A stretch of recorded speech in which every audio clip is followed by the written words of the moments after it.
वैसे दोस्तों, आप देख रहे हैं अपना चैनल हार्टलैंड। दोस्तों, अपने चैनल में आपका स्वागत है।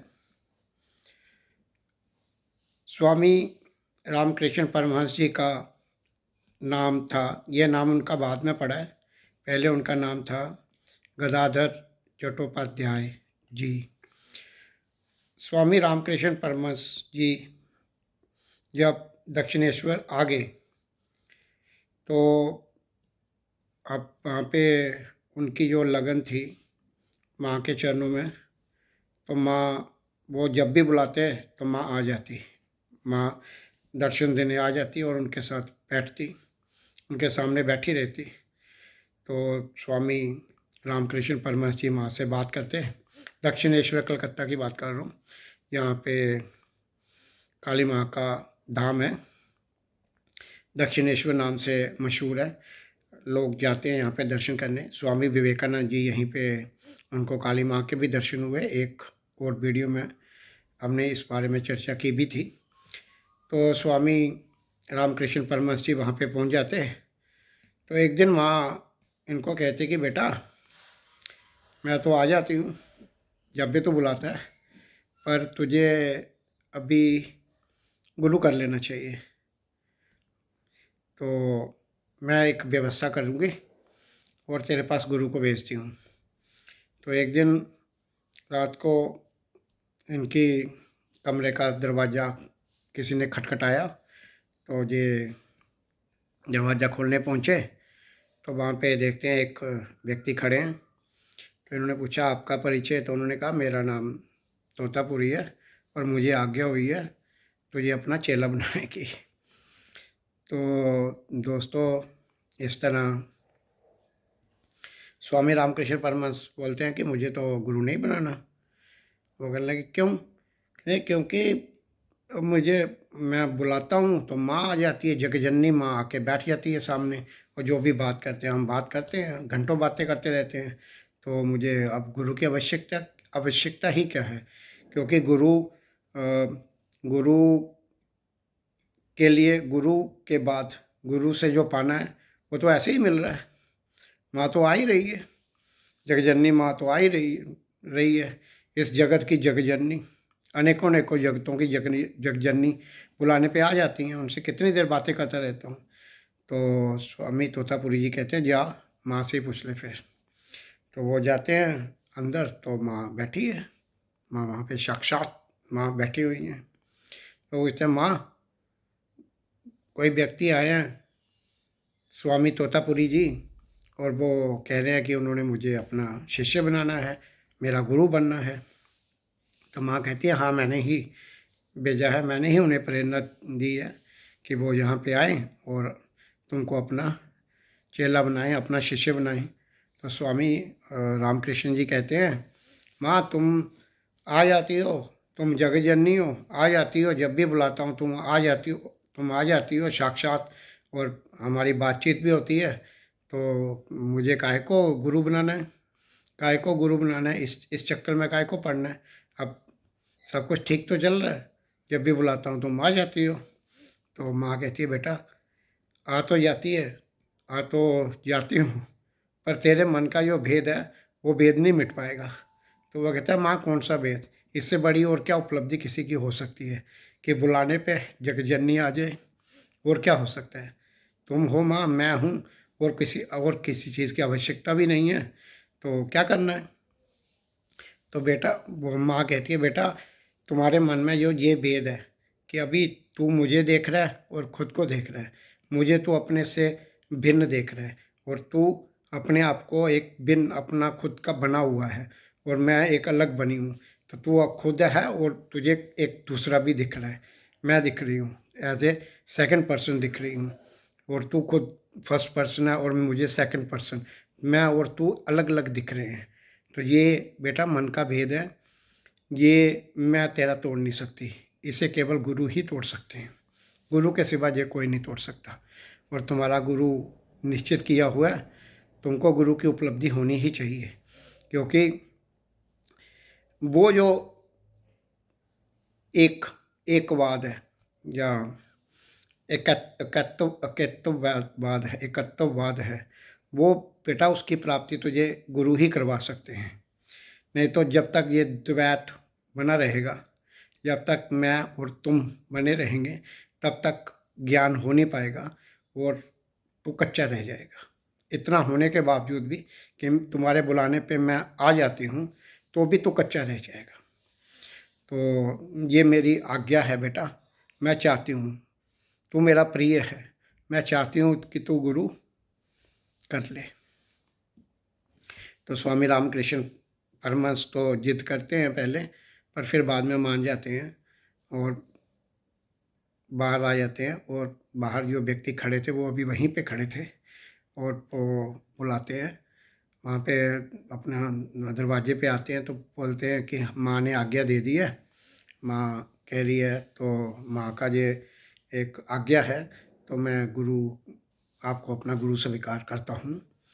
और स्वामी तोतापुरी जी ने रामकृष्ण परमहंस जी को गुरु बनाया, अपना शिष्य बनाया और उनको वो ज्ञान दिया। वो पहले ही तैयार थे, बस थोड़ा ही और जाना था।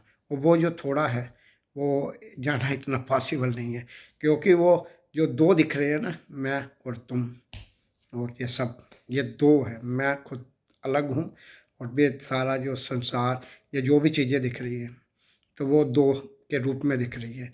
वो जो दो का रूप है ना, वो तोड़ने का काम, जब एक ही सब मैं, जब एक ही दिखता है, जब दो से एक हो जाता है, ये एक अंतिम चीज़ है।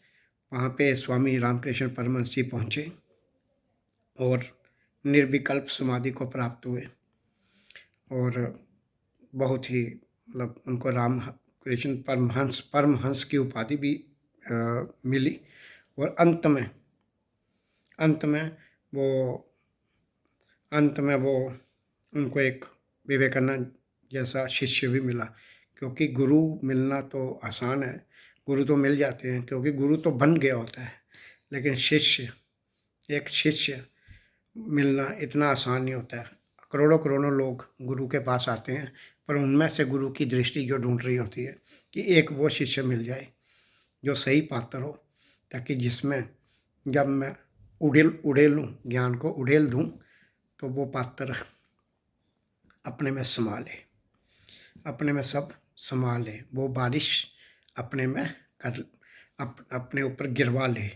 तो ये एक चीज़ होती है दोस्तों, स्वामी रामकृष्ण परमहंस जी के ज़िंदगी के बारे में। तो इस तरह गुरु की कि जगजननी स्वयं अपने भक्त श्री रामकृष्ण जी को आके कह रही हैं कि बेटा गुरु कर ले। इसी तरह शिव जी भगवान, जितनी भी गीताएं हैं, एक तो गीता श्री कृष्ण भगवान ने अर्जुन जी को सुनाई, एक अष्टावक्र गीता जो स्वामी अष्टावक्र जी ने राजा जनक को सुनाई, और एक गीता है जिसे गुरु गीता कहा गया है, जिसकी बहुत ऊंची स्थिति है, सबसे छोटी, मात्र 218 के इतने श्लोक हैं उसमें। और जो हम बोलते हैं ना, गुरुर ब्रह्मा गुरुर विष्णु गुरुर्देवो महेश्वरा, वो श्लोक भी वही गुरु गीता से लिया गया है।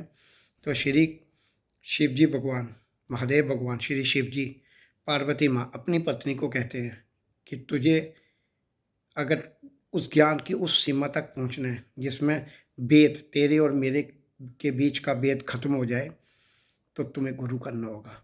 तो जो स्वयं महादेव हैं, वो भी अपनी भार्या को, वो भी अपनी धर्म पत्नी को, पार्वती माँ को ये शिक्षा दे रहे हैं कि पार्वती गुरु कर।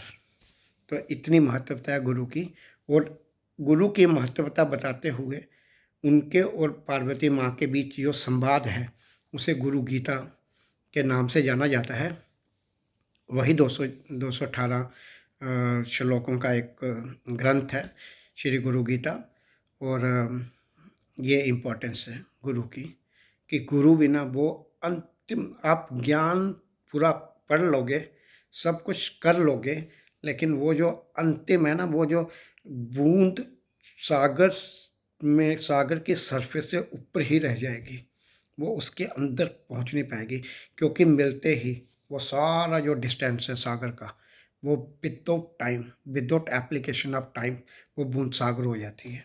पहले वो जहाँ से भी आ रही है वो टाइम की जोन में है, और वो दूर से खुद को देख रही है और सागर को देख रही है। खुद और सागर दो डिफरेंट, लेकिन जो ऐसे ही वो सागर में मिलती है, आ रही तो शायद वो 10 किलोमीटर से होगी और सागर लाखों किलोमीटर के स्क्वायर किलोमीटर वो क्यूबिक किलोमीटर में फैला हुआ होगा। लेकिन जैसे ही वो उसके अंदर गिरती है, it becomes ocean without any application of time, बिना टाइम खर्च किए। तो ये एक चीज़ होती है जो समझ के नहीं समझा जा सकती, ये अनुभव की चीज़ है। तो इसीलिए ये सारा, और सनातन धर्म की फ़िलॉसफी है, उसमें रास्ता है और उसमें विधा दी गई है, और उसमें एक सिस्टम बना हुआ है कि हर सोल अपनी स्पिरिट से मिले और स्पिरिट बन जाए। हर soul is a spirit until and unless it knows कि आई एम अ स्पिरिट। तो वो एक चीज़ होती है। और गुरु की यही, गुरु केवल इतना ही चाहते हैं, गुरु अपने शिष्य को यही बनाना चाहते हैं और इतनी ही चीज़ करना चाहते हैं। इसके सिवाय गुरु को कुछ भी नहीं चाहिए होता है। लोग कहते हैं मैं इतना रुपये लेके गया, या मैंने ये कर दिया, या मैंने ये चढ़ावा चढ़ाया, ये सब मूर्खता है। गुरु को इन सब चीज़ों से कुछ आवश्यकता नहीं है। चेला इसलिए घमंड में रहता है, इसलिए उन्नति नहीं कर पाता है, क्योंकि उसे लगता है मैं गुरु के लिए कुछ कर रहा हूँ। गुरु के लिए कभी भी शिष्य कुछ कर ही नहीं सकता, क्योंकि उनके पास वो है जिसकी इसको कल्पना ही नहीं। तो धन्यवाद दोस्तों, ये था स्वामी रामकृष्ण परमहंस जी का एक प्रसंग जिसमें उनको प्राप्ति हुई गुरु की, गुरुदेव महाराज की, सदगुरुदेव महाराज की प्राप्ति उनको कैसे हुई, ये था। धन्यवाद दोस्तों। भारत माता की जय।